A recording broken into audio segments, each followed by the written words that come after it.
O obturador da velha Nikon de Amara Diop fez um clique suave, quase um suspiro, ao capturar o reflexo de um azulejo partido na fachada de um prédio na Mouraria.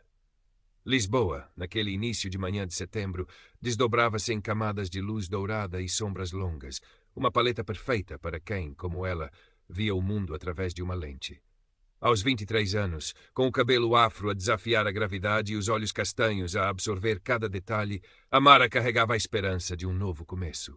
O estágio na Fundação Alvorada Cultural, um nome que ecoava prestígio nos círculos artísticos da capital, parecia um sonho tornado realidade. A Fundação, instalada num imponente edifício pombalino no Chiado, era um universo à parte do bairro onde crescera. Um emaranhado de ruas vibrantes, onde o cheiro a cachupa se misturava com um fado vadio. Amara ajustou o turbante colorido que ela mesma amarrara e apressou o passo em direção ao metro. A Nikon, herança do avô, era a sua companheira constante, o seu escudo e a sua voz. Com ela, Amara não era apenas a filha de imigrantes senegaleses a tentar se ingrar numa cidade por vezes indiferente. Era uma contadora de histórias, uma observadora da beleza e da fratura do cotidiano. As portas de vidro da Fundação Alvorada Cultural abriram-se com um silvo discreto, engolindo-a para um átrio amplo, de mármore polido e silêncio reverente. O ar cheirava a cera de abelha e a papel antigo, um aroma que intimidava e fascinava Amara em igual medida. No seu primeiro dia, fora recebida pelo Dr. Vasco Alencar, o diretor. Um homem na casa dos 50, impecavelmente vestido, com um sorriso que não alcançava os olhos calculistas por detrás dos óculos de aro fino. Ele falara-lhe do rigor e da excelência da Fundação, palavras que pairaram no ar como uma advertência velada. Nas semanas seguintes, Amara mergulhou no trabalho com afinco. Organizava arquivos, transcrevia entrevistas, preparava material para exposições. Observava tudo, desde a forma como a luz da tarde incidia sobre as esculturas no pátio interior, até às dinâmicas subtis entre os funcionários. Foi numa reunião de equipa sobre a próxima grande exposição da Fundação que sentiu o primeiro arrepio de desconforto. Apresentara com timidez mas convicção uma ideia para a componente multimédia, algo que ligasse a arte tradicional à Lisboa contemporânea e multicultural que tão bem conhecia. Dr. Alencar ouvira com uma paciência estudada. Interessante, Amara, muito interessante, dissera ele com um leve aceno de cabeça. Vamos ponderar. Poucos dias depois, numa outra reunião, João, um colega branco, recém-licenciado como ela, mas filho de um conhecido curador, apresentou uma ideia surpreendentemente similar. Brilhante, João! Uma visão fresca e arrojada, exclamara o doutor. Alencar, os olhos a brilhar. É exatamente disto que a Fundação precisa. Amara sentiu o sangue a gelar. Olhou para João, que evitou o seu olhar. Ninguém na sala pareceu notar a semelhança, ou, se notaram, escolheram o silêncio. Foi como se a sua contribuição tivesse sido apagada, reescrita com outro nome, outra cor de pele. A partir daí, Amara começou a perceber um padrão. As suas tarefas eram cada vez mais rotineiras, menos criativas. Era frequentemente interrompida em reuniões, as suas opiniões desvalorizadas com um paternalista. Sim, sim, Amara, já lá vamos, ou um simples olhar de soslaio que a fazia encolher-se. Quando se oferecia para ajudar em projetos mais desafiantes, Dr. Alencar sorria e dizia: Tenha calma, minha querida. Ainda tem muito que aprender, a seu tempo. Mas o tempo parecia nunca chegar para ela, enquanto outros, com menos experiência, mas com o apelido certo ou a tez certa, eram rapidamente promovidos a tarefas de maior destaque. O nó no estômago tornou-se um companheiro constante, sempre que tinha de interagir com o diretor. A sua Nikon, antes uma extensão do seu olhar curioso, começou a parecer-lhe pesada demais para levar para o trabalho. A alegria inicial do estágio desvanecia-se, substituída por uma ansiedade difusa e um sentimento crescente de invisibilidade. Lisboa, lá fora, continuava a ser a sua musa, mas dentro das paredes da Fundação Alvorada Cultural, Amara sentia a sua própria luz a esmorecer. A questão pairava na sua mente, como uma fotografia subexposta. Seria apenas impressão sua, ou havia algo de profundamente errado naquele lugar que se proclamava um farol da cultura e da inclusão? A cada dia que passava, o padrão tornava-se mais nítido, mais doloroso. Amara via as suas ideias, cuidadosamente elaboradas e apresentadas com uma esperança que teimava em não morrer, serem recebidas com um aceno de cabeça condescendente de doutor Alencar, para depois ressurgirem ligeiramente alteradas na voz de um colega branco e serem aclamadas como inovadoras. Era uma forma subtil de apagamento, um roubo silencioso que a deixava exausta e confusa. Está a ser demasiado sensível, Amara, dissera-lhe ele uma vez, após ela ter timidamente questionado a atribuição de um projeto que lhe fora inicialmente prometido a outra pessoa. Nesta casa, valorizamos o mérito, e todos têm a sua oportunidade no momento certo. O momento certo dela parecia estar perpetuamente adiado. Os comentários aparentemente inócuos feriam como pequenas agulhas. Ah, Amara, sempre com esses turbantes tão exóticos. Trazem uma certa cor a este ambiente, não acha? Dissera uma colega mais velha, com um sorriso que Amara não conseguiu decifrar. Numa outra ocasião, durante um evento com convidados externos, fora confundida com uma das funcionárias da empresa de catering, apesar do seu crachá de estagiária da fundação bem visível. Dr. Alencar, presente na conversa, limitara-se a um sorriso divertido, sem a corrigir. A nossa Amara é uma caixinha de surpresas, comentara ele mais tarde, como se fosse uma anedota partilhada entre eles, mas Amara sentiu apenas a humilhação a queimar-lhe o rosto. A sua paixão pela fotografia tornou-se o seu refúgio secreto. Chegava à casa, no seu pequeno apartamento na Ameixoeira, e descarregava não só as imagens que captara nas ruas de Lisboa, mas também o peso do dia. Começou a fotografar objetos no seu local de trabalho, de forma quase clandestina. A forma como a luz fria das lâmpadas fluorescentes incidia sobre a sua secretária vazia de projetos significativos. As mãos de Dr. Alencar, com os seus gestos calculados e anéis discretos, enquanto ele discursava sobre transparência e igualdade de oportunidades. O seu próprio reflexo, distorcido e fragmentado, no vidro de uma vitrina que exibia artefactos de culturas distantes. Eram imagens melancólicas, carregadas de uma solidão palpável, um testemunho silencioso da sua crescente desilusão. O seu quarto transformou-se numa câmara escura improvisada, onde revelava não só as fotografias, mas também as suas emoções mais cruas. O isolamento era o mais difícil de suportar. Os outros estagiários, na sua maioria brancos e oriundos de contextos sociais privilegiados, pareciam navegar naquele ambiente com uma facilidade desconcertante. Formavam pequenos grupos à hora do almoço, partilhavam piadas internas, e Amara, apesar das suas tentativas de se integrar, sentia-se invariavelmente à margem, uma observadora silenciosa das suas interações fluidas. Será que só ela via? Será que só ela sentia? A dúvida corroía, alimentada pelas palavras tranquilizadoras e paternalistas de Dr. Alencar. Foi Carolina Mendes, uma técnica de conservação um pouco mais velha, discreta e de poucas palavras, quem primeiro quebrou essa bolha de isolamento. Carolina trabalhava num ateliê mais resguardado da fundação e raramente participava nas dinâmicas sociais do escritório principal. Amara cruzava-se com ela nos corredores, trocavam cumprimentos cordiais, nada mais. Um dia Amara fora injustamente responsabilizada por um erro na catalogação de umas peças, um erro que ela tinha a certeza não ter cometido, pois verificara tudo 2 vezes. Dr. Alencar fora particularmente severo, falando em falta de atenção e necessidade de maior rigor perante outros colegas. Amara saíra da reunião a sentir-se humilhada e à beira das lágrimas. Mais tarde, nesse mesmo dia, Carolina abordou-a discretamente junto à máquina de café. Não ligues, Amara, disse ela em voz baixa, olhando rapidamente em redor. Eu vi o que aconteceu. Aquele erro já lá estava antes de tu pegares no processo. Eu próprio o tinha assinalado numa nota interna há semanas.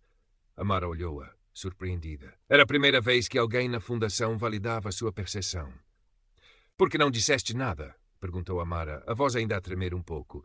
Carolina deu um encolher de ombros resignado. Aqui dentro é complicado, mas eu vejo o que se passa contigo. Não estás a imaginar coisas. Aquelas simples palavras, não estás a imaginar coisas, foram como uma lufada de ar fresco. Pela primeira vez em meses, Amara sentiu que não estava completamente sozinha. A validação de Carolina, ainda que discreta, acendeu uma pequena chama de resistência em Amara. Não era louca. Não estava a ser demasiado sensível. Havia, de facto, uma corrente subterrânea de injustiça a fluir pelos corredores polidos da Fundação Alvorada Cultural, e o Dr. Vasco Alencar era o seu maestro invisível. A partir daquele dia, a sua relação com Carolina desenvolveu-se em segredo, cimentada por olhares cúmplices e conversas furtivas nas pausas para café ou nos corredores menos movimentados. Carolina partilhou as suas próprias frustrações, as suas observações sobre o favoritismo e as dinâmicas de poder que minavam o ambiente de trabalho. Contou como as suas próprias tentativas de implementar métodos de conservação mais inovadores tinham sido repetidamente bloqueadas por Alencar, que preferia manter a tradição. Uma tradição que, convenientemente, parecia beneficiar sempre os mesmos. Inspirada por esta nova aliança e por uma crescente indignação que suplantava o seu medo inicial, Amara começou a pensar no que poderia fazer. Desistir não era uma opção. Aquilo já não era apenas sobre si, mas sobre o princípio da justiça, sobre a dignidade que lhe estava a ser negada. Lembrou-se das histórias que a avó lhe contava, histórias de resiliência e de luta contra adversidades na sua terra natal, o Senegal. A verdade, dizia a avó, é como o sol. Pode estar tapada por nuvens, mas acaba sempre por brilhar. Amara decidiu usar a sua arma mais poderosa, a sua câmara. Continuou a fotografar, mas agora com um propósito diferente. Já não eram apenas desabafos visuais da sua angústia, mas sim um esforço consciente para documentar, ainda que metaforicamente, a atmosfera tóxica da fundação. Fotografava os espaços vazios que deveriam estar preenchidos com as suas ideias, as portas fechadas que simbolizavam as oportunidades negadas, os sorrisos forçados nas fotografias oficiais dos eventos da fundação, contrastando com os olhares cansados dos funcionários dos escalões mais baixos. Começou também a anotar, num caderno discreto, as datas, os incidentes, as palavras exatas de Dr. Alencar, os projetos desviados. Carolina, com o seu acesso a diferentes áreas da Fundação, ajudava a corroborar certos factos, a encontrar documentos que provavam a atribuição original de tarefas ou o desvio de orçamentos para os projetos dos protegidos. Uma tarde, enquanto pesquisava online sobre direitos laborais e formas de denunciar discriminação no local de trabalho, Amara deparou-se com um artigo sobre um coletivo de artistas ativistas em Lisboa que usava a arte urbana e as intervenções públicas para expor injustiças sociais. Aquilo deu-lhe uma ideia.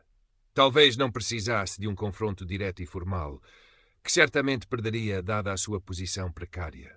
Talvez pudesse usar a sua arte, a sua voz visual, de uma forma mais disruptiva.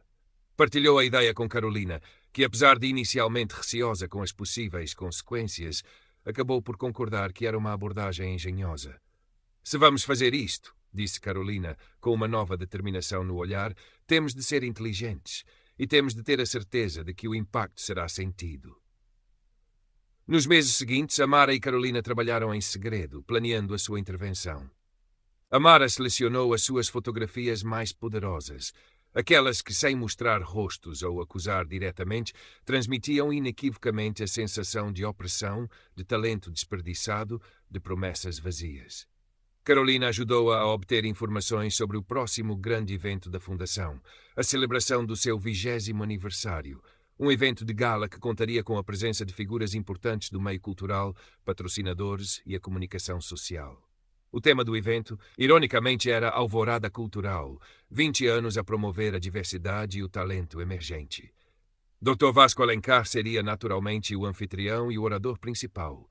Era a oportunidade perfeita. Amara sentia um misto de medo e excitação a crescer dentro de si. Havia noites em que mal conseguia dormir, a mente a fervilhar com os detalhes do plano, com os possíveis desfechos. Olhava para as suas fotografias espalhadas pelo chão do quarto e via nelas não apenas a sua dor, mas a de todos aqueles que, como ela, tinham sido silenciados ou marginalizados. A sua timidez natural ainda lá estava, mas agora era acompanhada por uma teimosia feroz, uma recusa em deixar que a sua história fosse apagada. A noite da gala do 20º aniversário da Fundação Alvorada Cultural chegou, envolta num brilho outonal e na azáfama característica dos grandes eventos lisboetas. O átrio do edifício no Chiado fervilhava de convidados elegantes, o som de conversas animadas e o tilintar de copos de champanhe ecoavam pelo mármore polido. Amara, vestida com um vestido simples mas elegante que ela própria adaptara e com um turbante de tecido africano que parecia uma coroa, misturava-se discretamente entre os funcionários de apoio, o coração a bater descompassado. Carolina, igualmente tensa, mas com um sorriso encorajador, estava posicionada num ponto estratégico, perto da sala de controle técnico. Dr. Vasco Alencar era a personificação do anfitrião perfeito. Circulava entre os convidados com um riso afável, apertando mãos, distribuindo elogios, a sua voz aveludada a encher o espaço com anedotas sobre a história da Fundação e os seus inúmeros sucessos na promoção da cultura portuguesa. Amara observava-o de longe, a Nikon escondida na sua mala, sentindo um arrepio ao ver a facilidade com que ele habitava aquela personagem pública, tão distante da figura manipuladora que ela conhecera nos corredores da instituição. O ponto alto da noite seria o discurso de Dr. Alencar, seguido da apresentação de um vídeo comemorativo. Enquanto os convidados se acomodavam no auditório principal, Amara sentiu um aperto no peito. Era agora ou nunca. Trocou um olhar rápido com Carolina, um sinal de que tudo estava pronto. Doutor. Alencar subiu ao púlpito sob uma salva de palmas. A luz dos projetores realçava o seu cabelo grisalho e o brilho satisfeito nos seus olhos. Começou o seu discurso, a voz impostada a evocar os valores fundamentais da Fundação. Inovação, excelência e, acima de tudo, um compromisso inabalável com a diversidade de vozes e o apoio ao talento emergente que enriquece a nossa nação. Amara sentiu uma náusea perante a hipocrisia daquelas palavras. No momento em que Dr. Alencar fazia uma pausa dramática antes de introduzir o vídeo comemorativo, Carolina deu o sinal.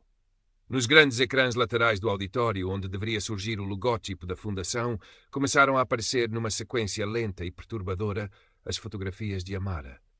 Primeiro, a imagem das mãos de Alencar, pairando sobre uma pilha de papéis, um gesto de poder e descarte. Depois, o reflexo distorcido de um rosto feminino, o de Amara, mas podia ser o de qualquer outra, numa superfície fria e impessoal. Seguiram-se imagens de corredores vazios, portas fechadas, cadeiras desocupadas em salas de reunião. Nenhuma das fotografias era explicitamente acusatória, não havia legendas, apenas a força bruta da composição visual, a melancolia das cores dessaturadas, a sugestão de um ambiente onde algo estava profundamente errado. Um murmúrio começou a percorrer a plateia. Dr. Alencar, inicialmente alheio, continuou o seu discurso por alguns segundos, mas a sua voz foi se tornando menos segura à medida que percebia a mudança na atmosfera. Olhou para os ecrãs, o seu sorriso congelou. Por um instante, o seu rosto impecavelmente composto revelou uma fenda de pura incredulidade, rapidamente substituída por uma carranca de fúria contida.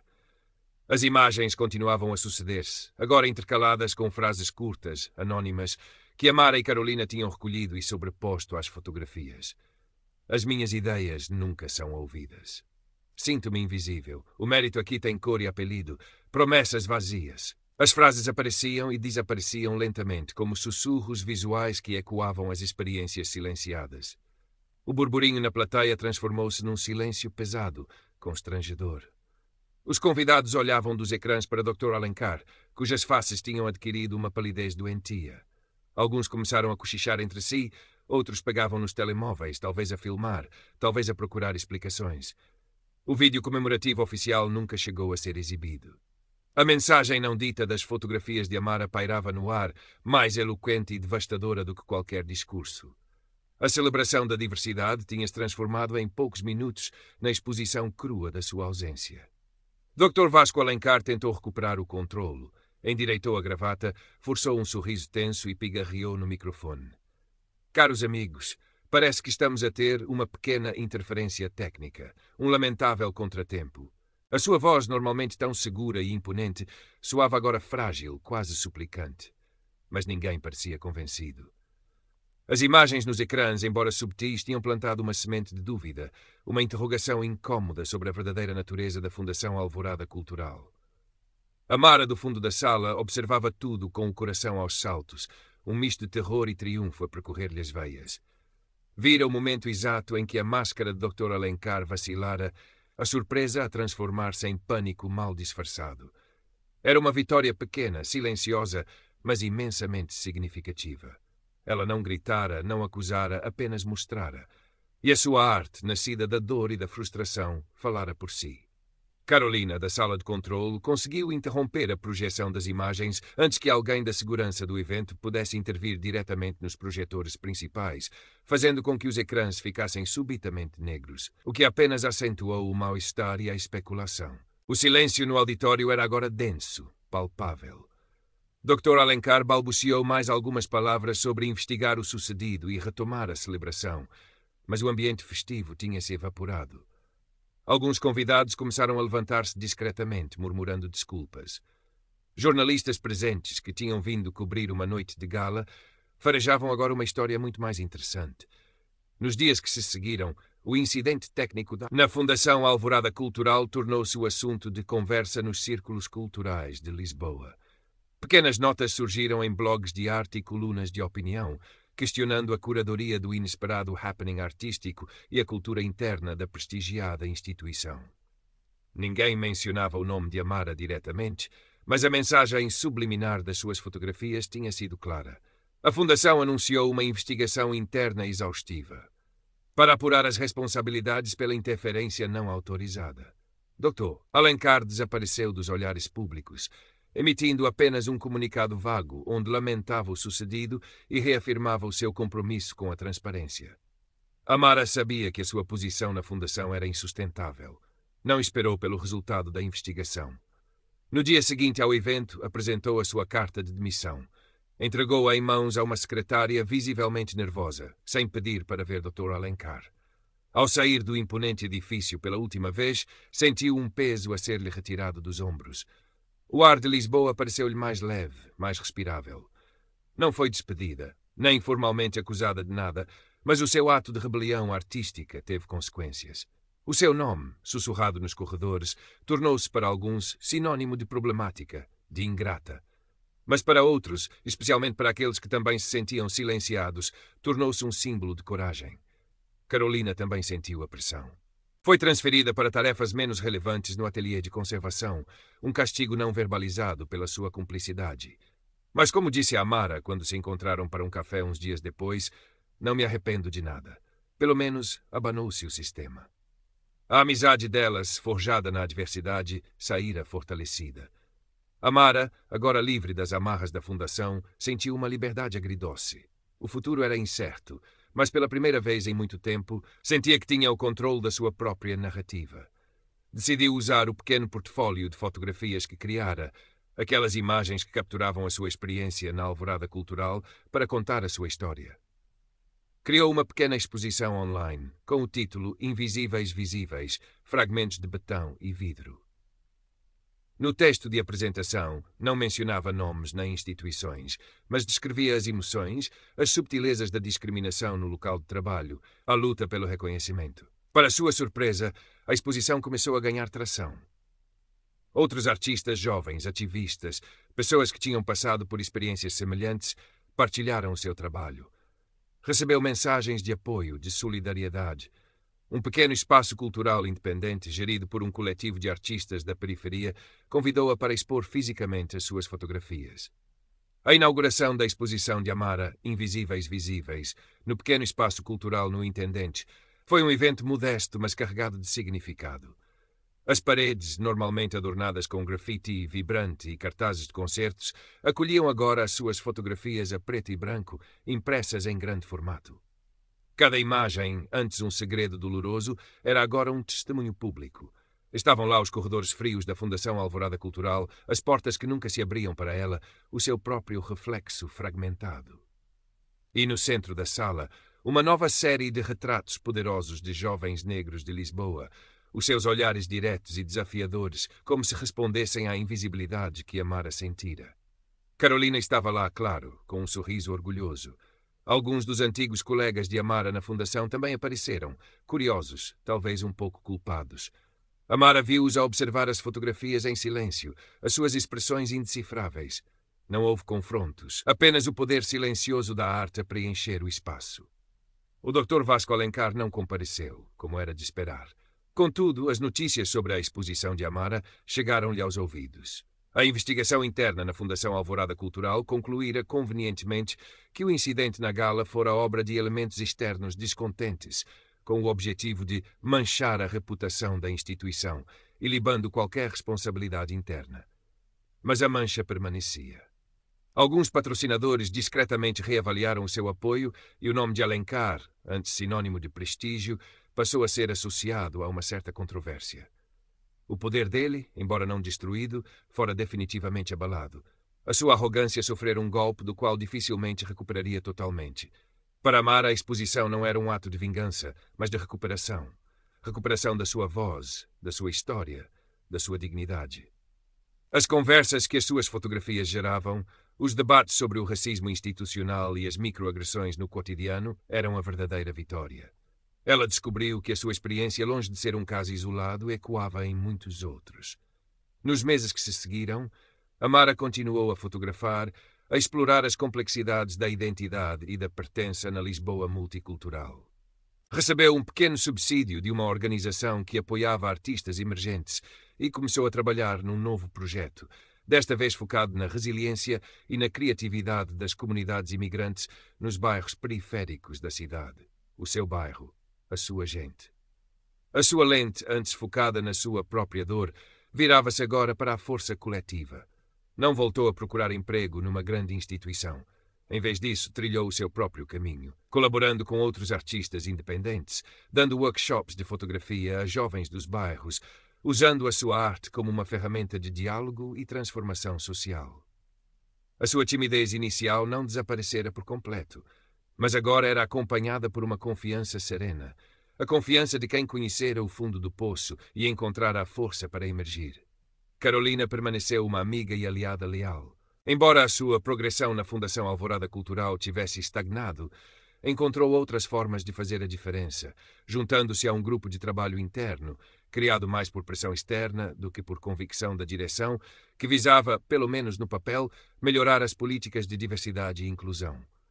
Era um pequeno passo, mas, como ela disse a Amara, uma gota de água também fura a pedra.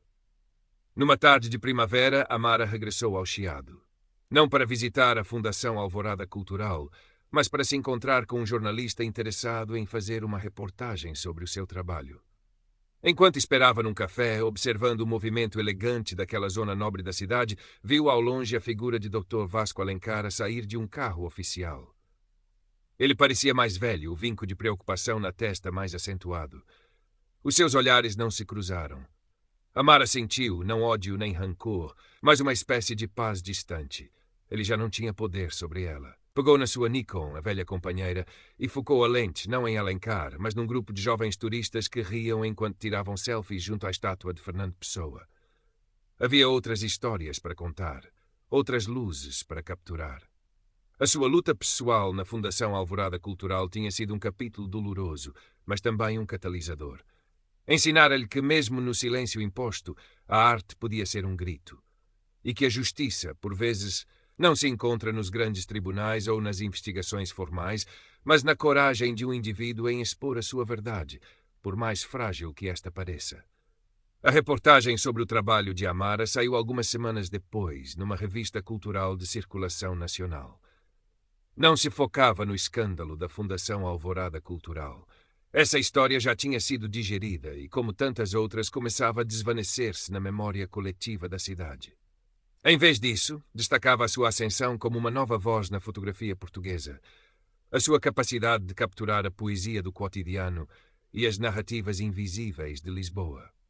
As suas fotografias da exposição Invisíveis Visíveis foram reproduzidas, mas o contexto da sua origem foi apenas subtilmente aludido, como uma nota de rodapé na sua biografia artística. Amara preferiu assim. O seu objetivo nunca fora a destruição de Dr. Alencar, mas a construção da sua própria voz. Ainda assim, o artigo teve um impacto inesperado.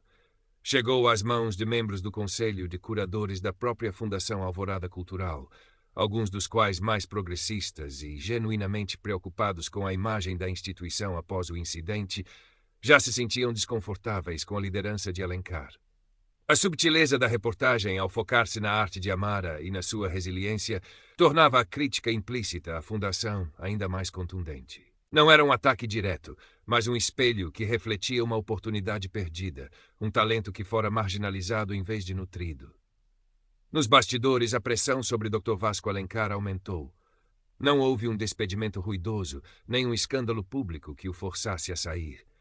Em vez disso, alguns meses mais tarde, foi anunciado que Dr. Alencar iria abraçar novos desafios, retirando-se da direção da Fundação para se dedicar a projetos pessoais de investigação. A sua saída foi discreta, quase imperceptível para o grande público, mas para aqueles que conheciam os meandros da instituição, era o culminar de um lento processo de desgaste, ao qual o happening artístico de Amara e Carolina tinha inegavelmente contribuído. A nova direção da Fundação Alvorada Cultural, numa tentativa de limpar a sua imagem, implementou algumas mudanças visíveis. Lançaram um programa de estágios especificamente destinado a jovens de contextos subrepresentados e abriram um pequeno espaço expositivo dedicado a novos talentos emergentes, com um júri de seleção mais diversificado. Eram gestos, talvez ainda superficiais, mas indicavam uma fenda na antiga estrutura. Amara soube da saída de Alencar através de Carolina. Não sentiu euforia, apenas um reconhecimento silencioso de que, por vezes, as engrenagens da mudança moem devagar, mas moem. O seu caminho já era outro. Estava a preparar a sua primeira exposição individual num país vizinho, Espanha, e o seu trabalho começava a despertar o interesse de galerias internacionais. Um dia recebeu um e-mail inesperado. Era de uma jovem, também ela filha de imigrantes, que estava a estagiar numa outra grande instituição cultural em Lisboa e se sentia igualmente invisível e desvalorizada. Tinha lido sobre Amara e visto as suas fotografias online e queria agradecer-lhe por lhe ter dado coragem. Saber que não estou sozinha, escrevia ela, e que é possível lutar contra isto, mesmo que de forma pequena, deu-me esperança. Amara sorriu ao ler o e-mail. Aquela mensagem valia mais do que qualquer prémio ou reconhecimento formal. Era a prova de que a sua luta, a sua arte, tinha transcendido a sua experiência pessoal e tocado outras vidas. Respondeu a jovem partilhando algumas palavras de encorajamento e a sua própria máxima, herdada da avó. A verdade é como o sol. Anos mais tarde, Amara Diop tornou-se um nome respeitado na fotografia contemporânea. As suas exposições viajavam pelo mundo, e as suas imagens, que combinavam uma estética apurada com um profundo comentário social, eram estudadas em escolas de arte. Nunca esqueceu as suas origens, nem o bairro que a moldara, nem a experiência na Fundação Alvorada Cultural. Essa memória não era um fardo, mas uma âncora, um lembrete constante da importância de usar a sua voz e a sua lente para iluminar as sombras, para dar visibilidade aos invisíveis. Por vezes, ao folhear catálogos de arte ou ao visitar museus, deparava-se com o nome de Dr. Vasco Alencar, agora um académico que publicava esporadicamente ensaios sobre gestão cultural e mecenato nas artes. Os seus caminhos nunca mais se cruzaram diretamente. Ele representava um capítulo encerrado, uma nota de rodapé na sua história muito maior. A sua verdadeira recompensa não estava na queda de um homem, mas na ascensão de muitas vozes. Estava na mensagem que a jovem estagiária lhe enviara e nas muitas outras que se seguiram. Estava em saber que, ao contar a sua história, tinha ajudado a criar um espaço para que outras histórias pudessem ser contadas. E essa, percebeu Amara, era a forma mais poderosa de justiça.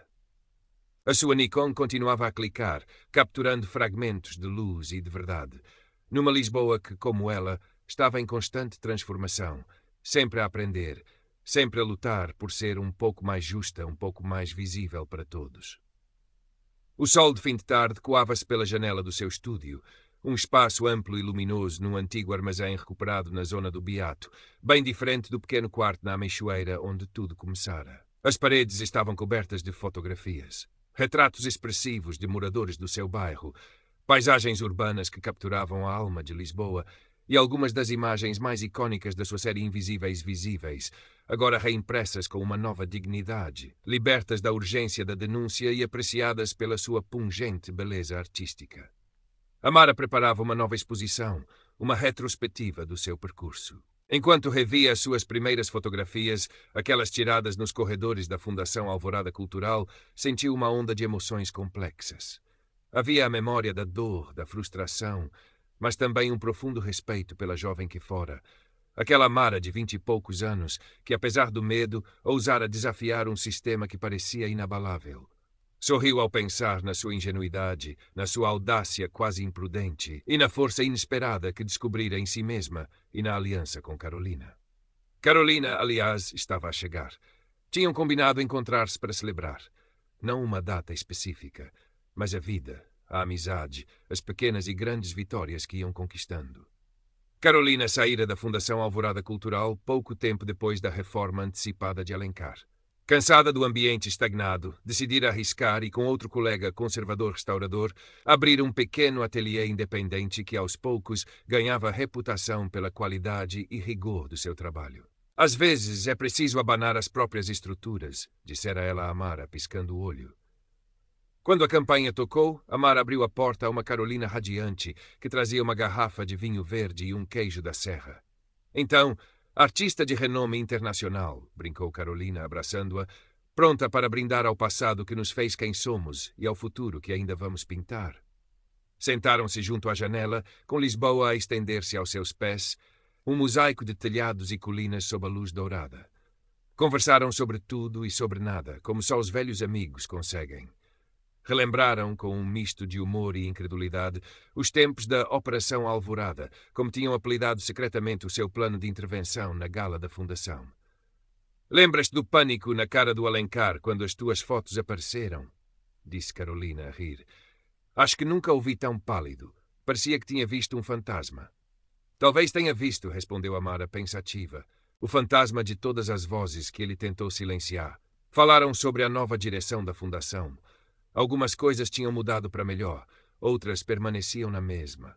A luta contra o racismo institucional e as desigualdades era um trabalho contínuo, uma maratona, não um sprint. Mas havia mais consciência, mais debate, e isso em si já era uma vitória. Sabes, Amara, disse Carolina mais séria, aquilo que fizeste não foi só por ti, foi por muita gente. Abriste uma porta que muitos nem sabiam que podia ser aberta. Amara olhou para as suas mãos, as mãos que seguravam a câmara, que revelavam fotografias, que escreviam a sua história. Eu só queria que a minha verdade fosse vista, murmurou. Não sabia que teria tanto eco. As verdades mais profundas são as que mais ecoam, retorquiu Carolina. Enquanto o sol se punha pintando o céu de tons violeta e laranja, Amara sentiu uma profunda gratidão. Pela sua arte, que lhe dera uma voz. Pela sua amiga, que lhe dera força. E pela sua própria resiliência, que lhe permitira transformar a dor em beleza, o silêncio em mensagem. A sua próxima exposição chamar-se-ia Legado de Luz.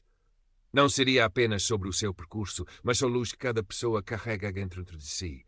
A luz da verdade, da dignidade, da esperança. A luz que mesmo nas sombras mais densas teima em brilhar.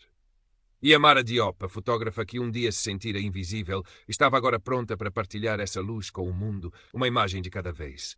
A sua Nikon, fiel companheira, estava pronta para mais um clique, para mais uma história. A jornada continuava. Críticos de arte, colecionadores, estudantes, amigos e muitos rostos anónimos, atraídos pela força tranquila do seu trabalho. Percorrendo as salas, Amara via como as diferentes fases da sua vida e da sua arte dialogavam entre si. A melancolia pungente de Invisíveis Visíveis encontrava agora um contraponto na esperança radiante dos seus retratos mais recentes e na crueza poética das paisagens urbanas que celebravam a resiliência de Lisboa e das suas gentes. Numa das paredes, um pequeno texto curatorial, escrito pela própria Amara, explicava o título da exposição. Todos nós somos feitos de luz e de sombra.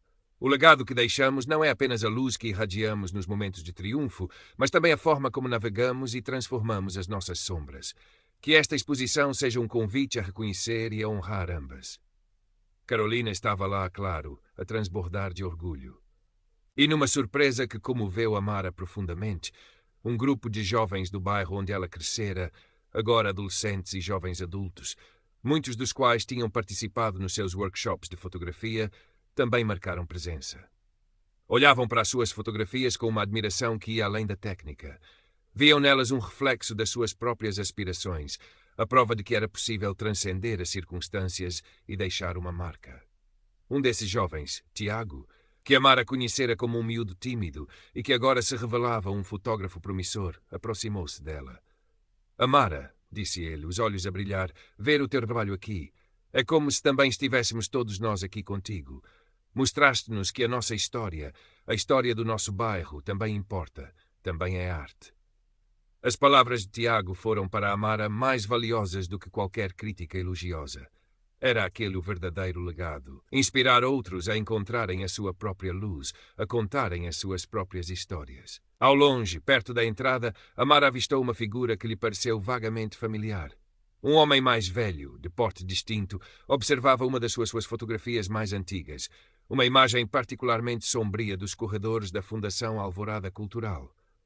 Quando ele se virou ligeiramente, Amara reconheceu-o. Era um dos membros do Conselho de Curadores da Fundação, um dos poucos que, na altura do incidente, lhe tinha parecido genuinamente perturbado, embora não tivesse tido a coragem de intervir publicamente. Ele não se aproximou, nem tentou falar com ela. Apenas permaneceu ali por alguns minutos, a contemplar a imagem, o seu rosto uma máscara de emoções complexas. Depois assentiu lentamente, como se reconhecesse algo profundo, e afastou-se discretamente.